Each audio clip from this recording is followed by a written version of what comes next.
Sil kept making mean comments about my husband because he chose to stay home and take care of our family instead of working. I got really upset and told everyone at her wedding dinner how Jason had supported their whole family during tough times. Let me give you some background. I'm 28 years old and my husband Jason is 29. We met 6 years ago and got married 3 years ago. We have a 1-year-old daughter together. I met Jason through my brother, who is friends with him because of their jobs.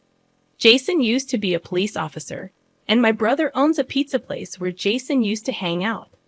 One year, my brother brought Jason home for Thanksgiving, and that's when we met. After dating for 3 years, Jason proposed, and we got married. I had met most of Jason's family before we got married, and they were usually nice to me, except for my sister-in-law Janice, who is 27. Even though Jason assured me that Janice would warm up to me eventually, she never did.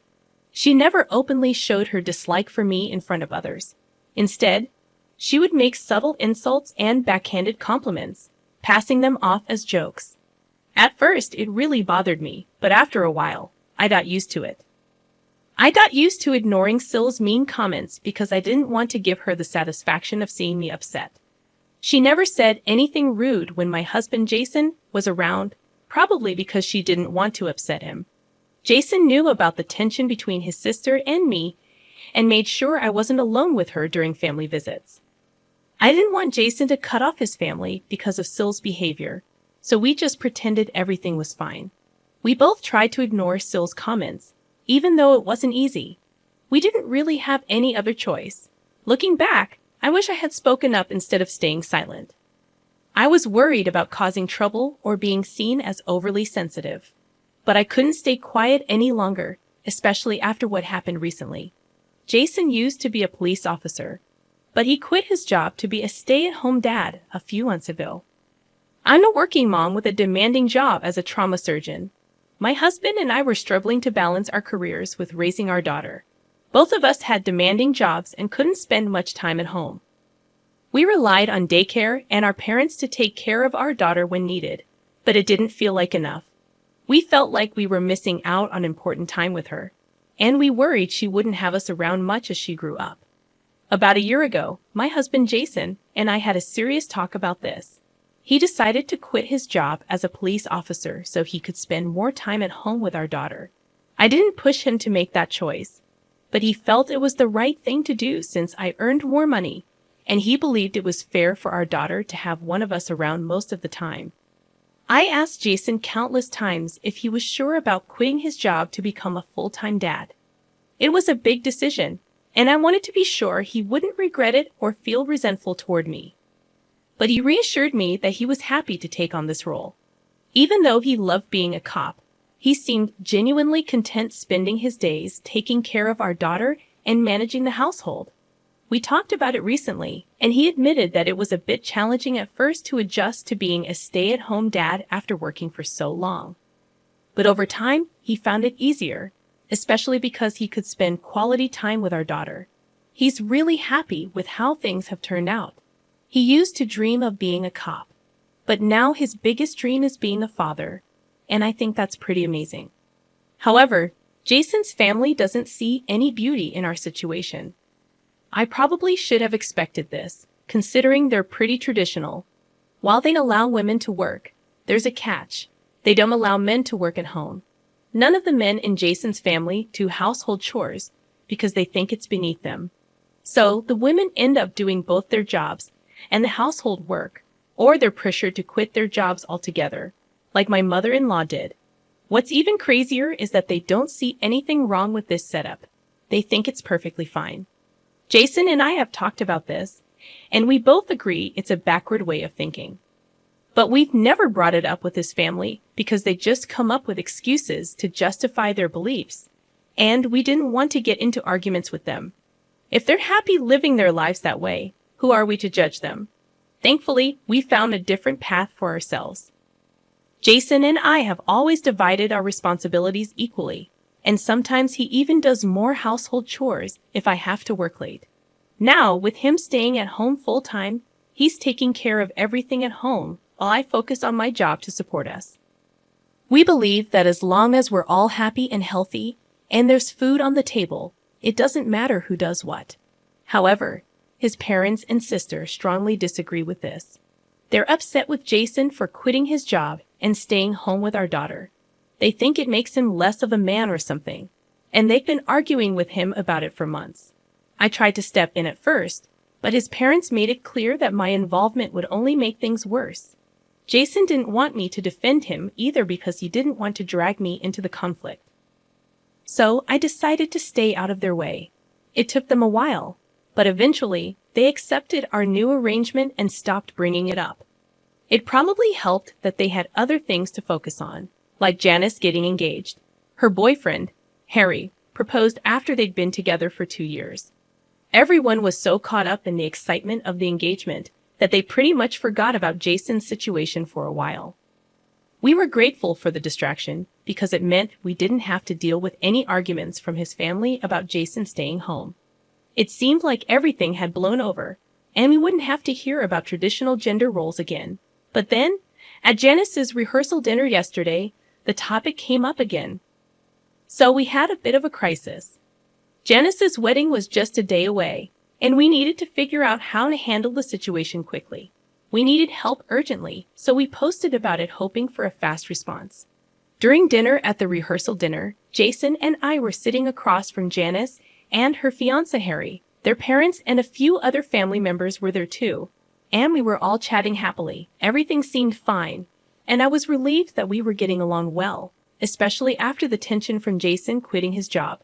But then Janice suddenly changed the subject and asked me about my work.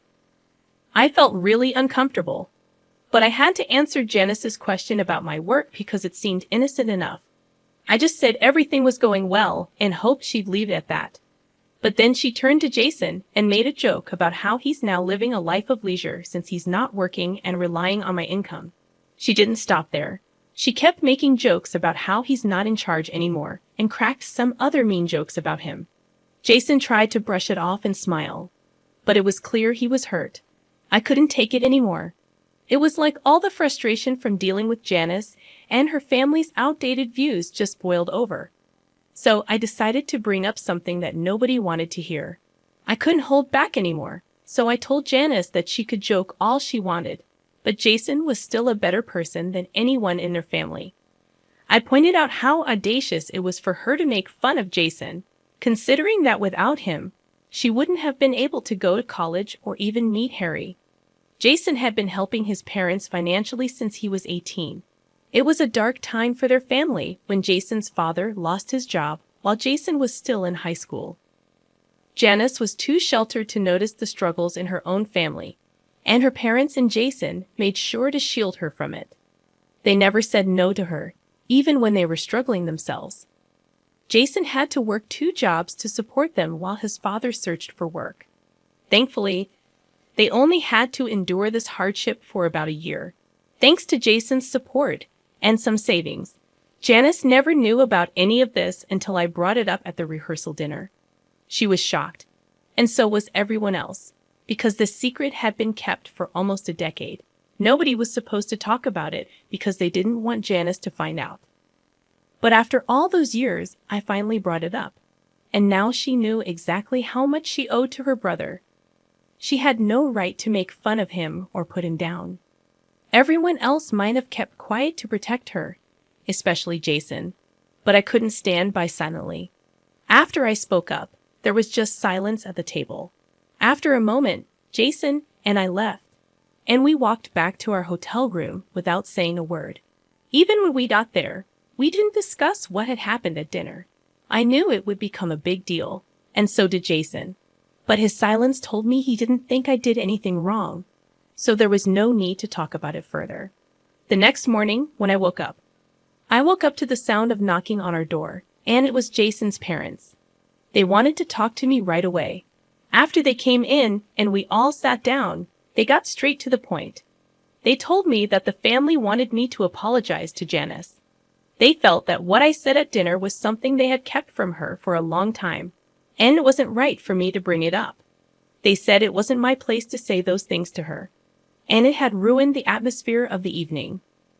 They also mentioned that Janice was just joking around with Jason like siblings often do, And now she was upset and couldn't stop crying, and it was all because of me. I realized I had no justification for getting so defensive and revealing such a big secret, knowing the impact it would have on their family. Janice was feeling incredibly guilty and kept apologizing to her parents, realizing she had been a burden on them without even realizing it.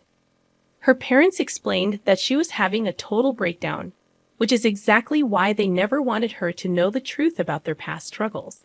They believed she was emotionally fragile and wouldn't be able to handle it, and her reactions seemed to confirm their fears.